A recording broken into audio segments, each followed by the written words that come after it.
Alright, the fight that has been talked about now for perhaps maybe even like 3 years or so. Tyson Fury and Francis Ngannou is going down tomorrow, which is crazy to say. Like I said, there's been so much build-up to the fight. There were so many times where nobody thought this fight was going to happen, including myself. There were times where people were questioning Ngannou's decision to leave the UFC, which I'm going to get into. Was it a good decision in hindsight, knowing what we know now? I'm going to get into it. But does Francis actually stand a chance? Like, everybody's picking Tyson Fury. Okay, I'm not going to lie. Obviously, Francis doesn't stand a chance. But we're going to talk about some other stuff, what he can do to win. And there's a lot of question marks too about the matchup. Like, is Tyson Fury going to treat this serious? And I'm going to get into that as well. Like, we've seen other guys, other pro boxers treat these MMA fighters kind of like an exhibition, kind of like Floyd Mayweather with Logan Paul, and even Floyd Mayweather and Conor McGregor to a certain extent. While Conor McGregor did get finished, a lot of people say that Floyd wasn't really trying in those early rounds. Now, I'm not so sure if that's the case, and I do think that Conor still did very well against Floyd Mayweather, but we just don't know. Is Tyson Fury going to taunt him? Is he going to just knock him out in the first round? Is he going to let him live through the later rounds and maybe finish him early? Is he going to let it go to a decision? We don't know all of these answers, but I'm going to predict them right now. Before we get into all that, I want to remind you guys to hit the subscribe button, like, comment, and share. We're trying to 20K by the end of the year. You guys are the best fan base in MMA, so you guys are going to help me with that goal. But I guess I should say boxing today, because yes, we are covering the Gypsy King, the heavyweight champion of the world, Tyson Fury. Now, obviously, everybody was kind of annoyed about this fight being made, especially boxing fans, because they wanted to see the Usyk fight, which did get signed, which is supposed to happen December 23rd. I doubt it's going to happen December 23rd, to be honest. I'm sure it'll happen, but I don't think it's going to happen the 23rd. Maybe it'll happen in January or something like that, but I just don't think so soon. But if it does, that would absolutely be wild, because Usyk is one of the best boxers in the world, right? He's undefeated. We saw what he did to Anthony Joshua. I think that Tyson Fury would actually beat Usyk. I know a lot of people have been saying that,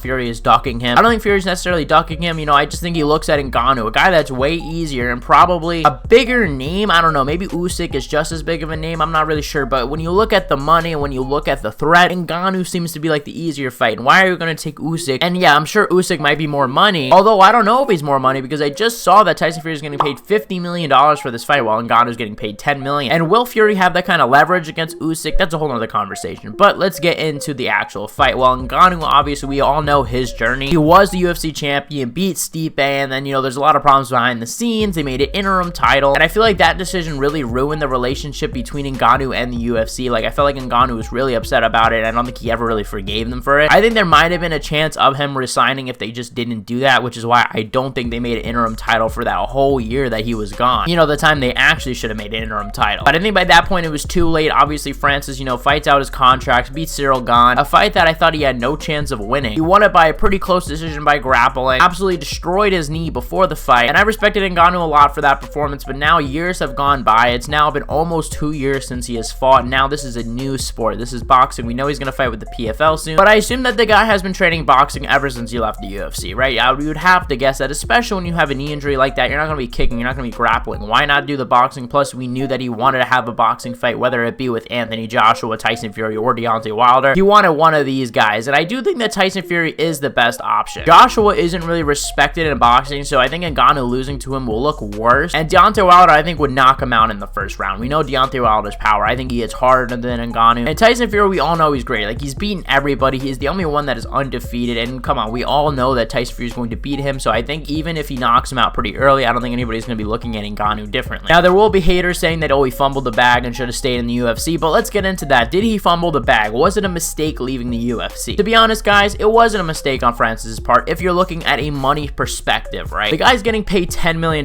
for this, and honestly, that's just the revealed purse. He could be getting paid more. I don't know if he's getting paid pay-per-view. I would doubt it, but you never know. But still, $10 million, that's a whole lot, especially when he's getting paid $8 million to fight Jon Jones, and in my opinion, that's a bigger fight than Tyson Fury and Ngannou. So he's getting paid $10 million, then he's going to go over to the PFL and also get paid a lot of money. I forgot how much he's getting paid, but it's still a lot more than the UFC is paying him. So if you're looking at a financial side of things, it's really good for Francis, because he gets to do the boxing, and he does also get to do the MMA for way more money. So did he fumble the bag? Absolutely not. Even if he loses to Tyson Fury, think about it yourselves, guys. Would you guys go in the ring with Tyson Fury and get knocked out for $10 million?